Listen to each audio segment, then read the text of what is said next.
It has been a wild season for the Chicago Bulls. Not only have the Bulls reset the roster yet again, there's potential coaching change coming with Billy Donovan with whatever decision he makes at the end of the season. And the Chicago Bulls team that already has to make a number of roster decisions after the season ends made one yesterday when they decided to waive Jaden Ivey after his controversial comments. So we're going to talk a little bit about that. And the question a lot of people are asking is, did AK not do enough due diligence before trading for Jaden Ivey? We're going to talk a little bit about that. Plus, we're going to talk about three things, an article from Elias Schuster, three things to look positively for this offseason. All that plus the mailbag and more right after this.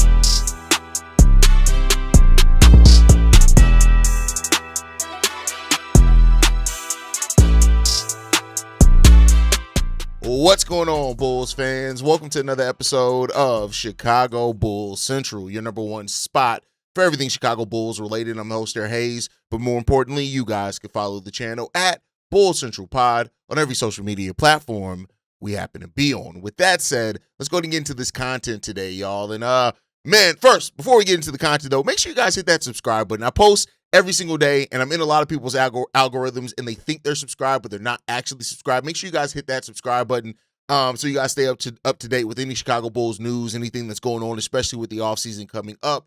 With that said, though, the Jaden Ivey situation. Now, I had an emergency live stream after the Jaden Ivey situation, so I'm not going to dive all the way into it again. At this point, everybody knows Jaden Ivey was waived by the Chicago Bulls because of the controversial comments. We have comments from Billy Donovan about the waiving and things after that. But there's an important question that people are asking after this, and that is, did AK fail at doing his research on trading for Jaden Ivey? And I've seen this pop up a lot on social media recently, after the thing. And here's my mindset on it, right?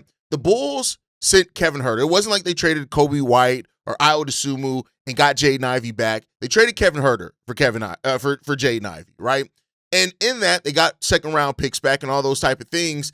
And I think at the point wasn't for Jaden Ivey to be a long-term piece. Maybe. I do think that there was this, hey, we want to see if maybe here we were going to give him more minutes, which they did in the games that he played here, and see if maybe he can work out of this thing, and then we'll see what happens in the offseason. But I don't think all their chips weren't on like Jaden Ivey being the shooting guard of the future. If they had traded for him with that thought and sold him as, hey, this is going to be the guy that's going to be the shooting guard next to Josh Giddey for the foreseeable future, then maybe I would be a little bit more on that side of the argument where people are like, well, AK failed at it. Joe Cowley was one of the first ones to bring up, AK kind of failing in the evaluation part of it. Now, with that said, it doesn't also mean that things weren't overlooked by AK in that, right? Like, you look at a lot of Detroit Pistons fans and, they've talked a lot about, Jaden Ivey and what they saw. Some of them also said, hey, they wanted to see him turn his career around, whatever it is. But I think at this point, like, it's natural to question everything that AK does or does not do.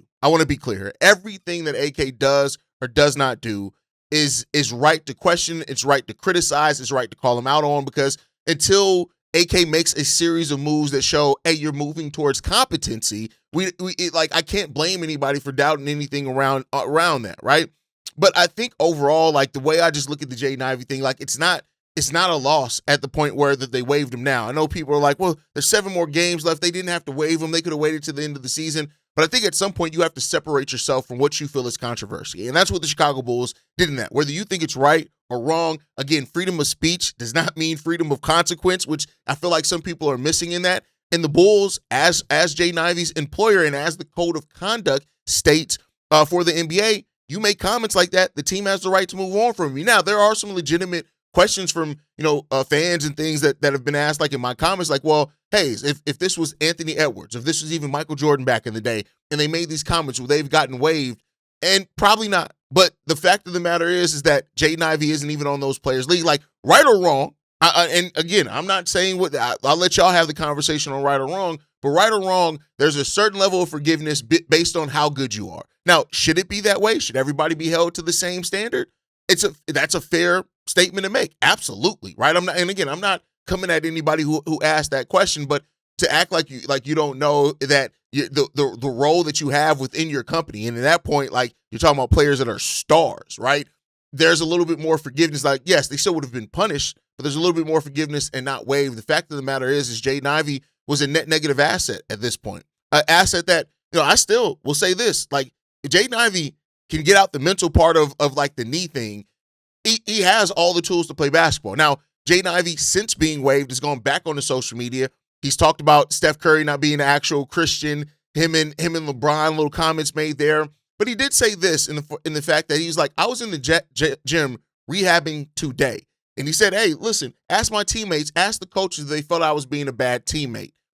And I get where he's coming from. Like, this is a situation where it's not about who's right or who's wrong necessarily, right? Like, I see people like, well, Jaden Ivey was right in his comments. If you feel that way, you feel that way. But the fact of the matter is, you are still based off the code of conduct. And no, it's an even higher level of expectation than just your 9-to-5 job, because listen, everybody is a reflection of the NBA, and that's the way that they look at it. And like I said it before, I wouldn't have been surprised if the NBA themselves, somebody called the Chicago Bulls and put a little pressure there if the Bulls were even thinking about it. Like, I could completely see like the NBA wanting to say, hey, we need to separate completely and entirely from this situation.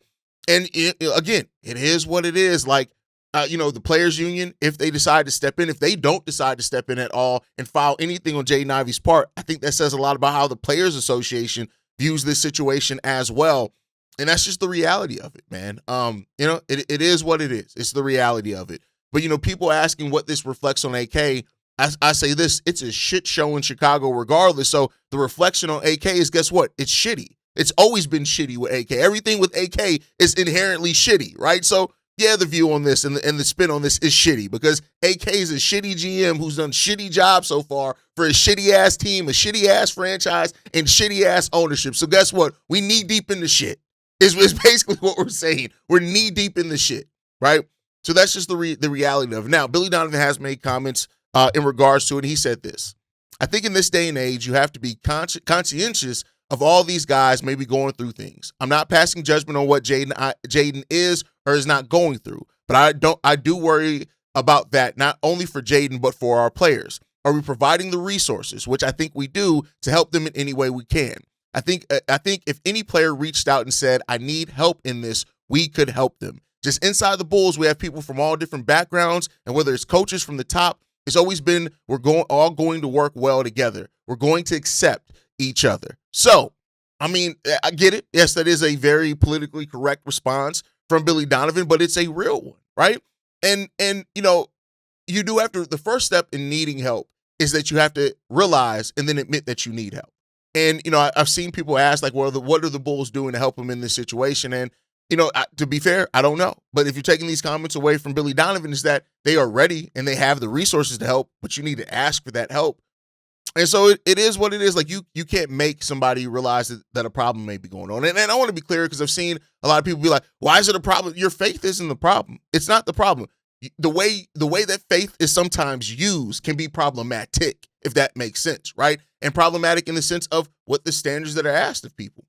It's the reality of it, right? What we believe in general, I'm not even talking about religion at this point, can be problematic depending on how, because what you believe is what you believe. You can't persecute other people for what you believe, how you should be living your life. I think that's the overall thing in this, right? It just is what it is in that case. And it's a sensitive topic. It's a sensitive situation. And it frankly sucks that, this is where it went to. It sucks for that. Like, regardless of how you feel about Jaden's personal beliefs or not, this is a talented player, a 24-year-old kid who should be right now entering the prime of their career, who as of right now doesn't have one. He doesn't have one. And, Jaden Ivey even said in his own live after the waiving, saying, hey, he's sure that no other NBA team is going to give. He said, that's out his mouth. That's not me paraphrasing, right? And so, I'll say this, and just to be sensitive into this topic, if Jaden Ivey, and again, this has nothing to do with his faith, but you're clearly seeing the spiral of a man on social media. And for those that have seen other similar spirals, that you see that. And yes, when you are going through something mentally tough, you lean on the thing that you feel safe in and you double down on that. And that's what it seems like Jaden Ivey is doing. Take the religion part out of it. Like, that's not even the biggest thing here. The religion part isn't the biggest thing here.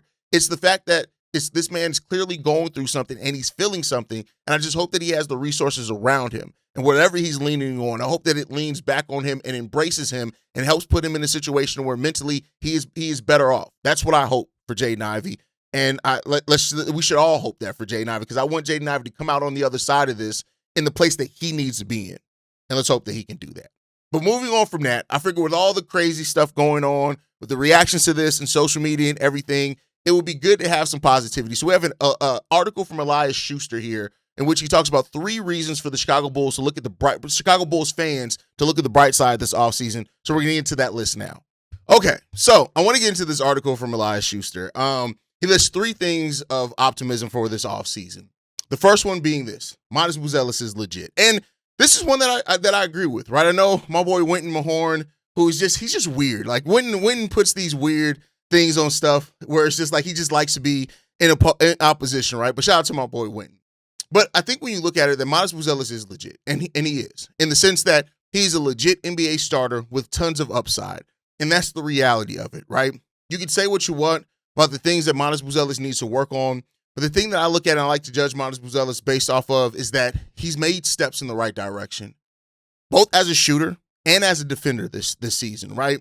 And that's really what you wanted to see from Matas Buzelis this year, is just make make steps, meaningful steps in the right direction to show what you can be as a player.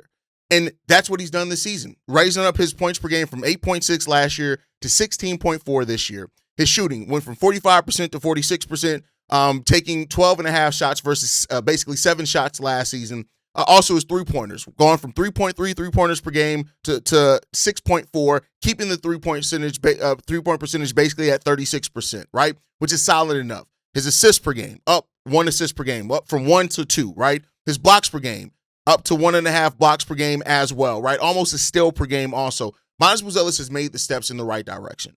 And he's proven now that he is an NBA starter. The question now becomes about how good can you be in that? Being an NBA starter is great, but the Bulls are hoping that Matas Buzelis can ascend to near star level, right? And Matas Buzelis this season has shown enough. He still has the same fight. He still has the same grit. He still has the same desire to be great. And those are all things that you love to see about Matas Buzelis, and why there's a lot of belief around Matas Buzelis to take that next step, in the coming years. I know that this season people came in and were like, can Matas be an all-star? Can he be most improved player? Can he be all those things? And the thing that I always said with that is, hey, first of all, we've only ever seen 2 players, I think it was 2 or 3 players win most improved player of the year in their second year. It typically doesn't happen that way, right? And you usually don't see a player make that leap, that true leap into like being a near star until age 23, 24 season. Matas Buzelis is 21 years old, right? And he'll turn 22 right before the start of next season. So he's going to be 22 the entirety of next season as well. But you see the signs of that. And the thing that I always like to see about players is that how much of the things that were limitations of your game have you actually started turning into strengths. Matas Buzelis still takes too many threes at times and relies too much on the three-point shot, but his shooting is legit. And I've said it before, if Matas Buzelis becomes a little bit more selective about his three-point shots rather than spamming threes at times, that percentage can go up to probably about 38% if he goes from the 6.6 threes to, let's say, around more 5 threes per game, right? Just be selective about those 5s. And we'll see how he steps into that. Matas needs to tighten up the dribble, though. That's something he needs to be better in its situational defense. On-ball isolation defense is really good, and the stats bore that out. But it's more to defense than just going isolation, right? You have to be a smart team defender. You have to know how to navigate pick and rolls. You have to do those type of things, and that's where Matas can stand and still add a lot to his game, and we'll see if he's able to do that. But one of the positives from this season is that Matas Buzelis has continued to progress, and he is a legit NBA starter. And that's more than what we've been able to say about a lot of AK picks. We weren't able to say that about Patrick Williams consistently. We weren't able to say that about Julian Phillips. We wasn't able to say that about Dalen Terry. Don't even get me started on Marko Simonovic, right? So, those things. But Matas is a player that continues to be in a spot, and, the intangibles are really good for him as well. And I love to see that. And so, look at the last 15 games for Matas Buzelis before last night. 22 points per game, 7 rebounds, 1.5 blocks, shooting 46% from the field and 35% from 3 on 9.4 three-point attempts per game. I would like to see Matas Buzelis get to the free throw line a little bit more. I think attacking in the mid-range can do that for Matas Buzelis, on top of just understanding when and where to cut to the rim at the right times and use his athleticism in that sense. But, we'll see what happens with that, right? So, take away March. even with that, Matas Buzelis had a really good season after starting off the season strong, and then kind of in December had a little bit of rough spot. But it's good to see him wake back up in what he's able to do and how he's able to perform it. So and put it into the frame of reality. The next step for Matas Buzelis isn't to become some all-star, all-NBA player. If he does that, great. But it really is to continue to refine and to show that you are adding to your game and that you are a player that you're not done progressing, right? Don't cap out early. And Matas Buzelis is showing those things. Another reason for optimism this offseason is the thing that makes the world go round. The Bulls got a lot of money. And actually their cap situation got a little bit cleaner after the Jaden Ivey thing, because now they won't even have his cap hold, which is cap hold, would have stopped them from necessarily doing some things if what they wanted to do elsewhere. But now the Chicago Bulls are moving into a spot where, they're going to be able to have cap space, at the start of this season, which they already were going to be able to create. The Bulls are $114 million beneath the first tax apron, so they can go all the way up to that if they decide to do so, because we know they don't want to pay the luxury tax. And we'll see what the Bulls do in that case, right? Like, all the flexibility in the world doesn't mean anything if you don't use it correctly. And that goes back to AK. A lot of people don't have faith in AK, and they shouldn't, as I've said before, but financial flexibility is not something that's common in the NBA. You have to plan for financial flexibility. That's why when people say things like, well, are the Bulls really going to go and overpay for a restricted free agent? Unfortunately, the way that salary cap works in the NBA, you're kind of benefited by doing that. Even if you only overpay them for 2 or 3 years, they then preserves your cap space to where you can have cap space again in 2 or 3 years, right? And plan for it, rather than, just throw money at a bunch of different players and you kind of have all different timelines going on. So the Bulls are in a position to create $63.5 million in spending power this offseason, right? And so that's really good. That's $15 million more than the next closest team. And money is still the thing that gets things moving in the NBA. And so because of that, they're going to be able to put a huge offer sheet out on a Peyton Watson or Tari Eason or a Walker Kessler or Mark Williams or a Ben Mathurin, right? They have the flexibility to be able to do that. It's just on AK to actually use it correctly and put the Bulls in a situation where they're benefiting from it. Now, can he do it? He can. Will he do it? I have no fucking idea, because it's Arturas Karnisovas, and we have no idea. This dude is a madman. Nobody knows what the hell he's thinking, what he's doing at any point in time. We don't know. So, we'll see what happens with that one. And then lastly, picks. The Bulls are going to have a top 10 pick in this draft one way or another. Well, unless all 4 teams that win the lottery leapfrog the Chicago Bulls, then we're just going to have a top 14 pick. But so it can be lower than top 10. But more than likely, the Bulls are going to have a top 10 pick in this draft. The benefit of that is what you can add to your team in one of the deepest draft classes that's available. They also could have the Portland pick. We'll see how that ends up shaking out. Portland has an important game with the Golden State Warriors today. So if you guys are watching basketball tonight, you should be watching that game, because it may be an ugly game, but it actually has impact on what the Chicago Bulls can do. And then you have the New Orleans Pelicans second-round pick as well. The Bulls potentially have 3 picks in the first 38 picks of the 38-ish picks of this draft. Let's see what the Bulls can do with it. This is a deep 2026 class. And while everybody's focused on the top 4, like I said before, there is some serious star-level talent that you can get down to about pick 18 in this draft, to be 100% honest with you. I read a thing about NBA GMs feel very confident that they can add a multi-year starter with all-star potential in the 20s in this draft. Now, I don't know if I necessarily feel the same confidence. There are some pretty raw prospects that are going to go in the 20s that maybe could end up doing that. But luckily, the Bulls don't have to worry about being in the 20s. They can have 2 picks in the teens if the Portland Trailblazers make the playoffs as well. So, the draft compensation that the Bulls do have is a reason alone to be excited about what this team could bring. We just got to see if they're going to be consistent with it. So, there's a lot of reasons for optimism this offseason and a lot of chances for AK to spit in our face with that optimism. So we'll see what happens with that one. Last top before we get into the mailbag, Patrick Williams needs to be done. Over the last 10 games, these are the stats for Patrick Williams. Keep in mind, these are opportunities where P. Will has gotten outshined by Leonard Miller and other players. Over the last 10 games, 5.1 points, 2.3 rebounds, 28% shooting from the field, 21% shooting from 3 overall. Not a steal, not a block per game. He's averaging more fouls than either one of those at 1.3 fouls per game. And the kid an effective field goal shooting percentage of 35 and a true shooting percentage of 38%. Get Patrick Williams off my team. And it's not like he's only averaging like 8 minutes per game over that. Over that 10-game stretch, he's averaging 27 minutes per game. 20.7 minutes per game. The fact of the matter is Patrick Williams ain't listen, at this point, doesn't everybody just rather see Leonard Miller? Like, is that all? I know that my boy Luke is like the last big Patrick Williams fan, but come on.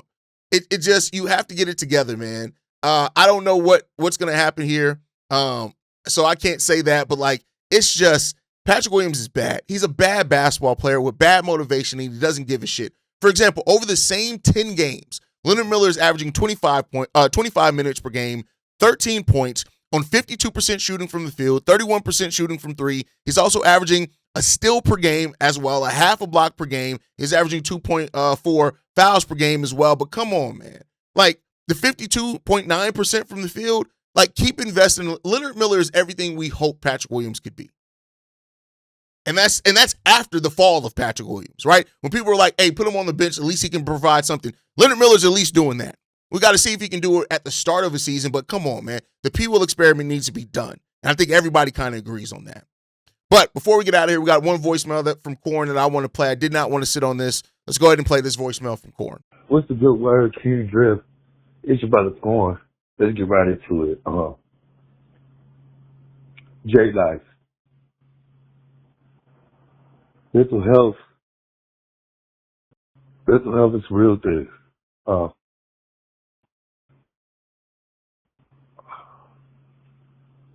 I'm going through a lot myself.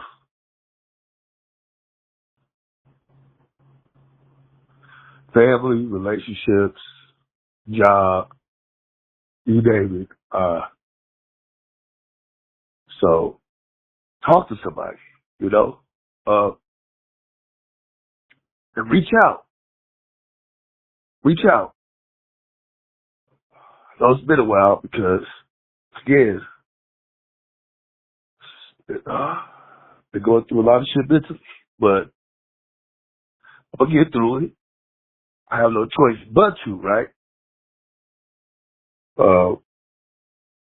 But again, don't feel ashamed to ask for help. Don't feel like a coward. Whatever you need, seek help, therapy, whatever you need to get through what you're going through. Get through it.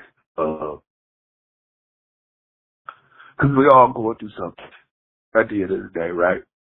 We're truly all going through something. And my prayers is to Jaden and to his family and to whatever he's going through. I hope he gets through it. This ain't his me. I hope I get through it. Because mental health is real. And it's,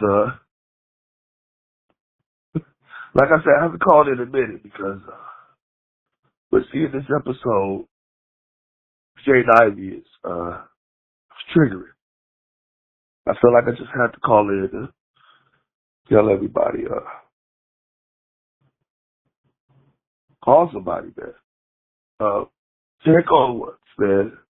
You never know what they're going through, man. You never know what loved ones and friends are truly going through. Again, my prayers is out for his family. Pray for me, y'all. Pray for me what I'm going through. And I'm going to pray for y'all because we all going through something. Love you, King Drip. You already know, brother. Sorry to finally call her and not call about some basketball shit, but some shit is bigger than basketball.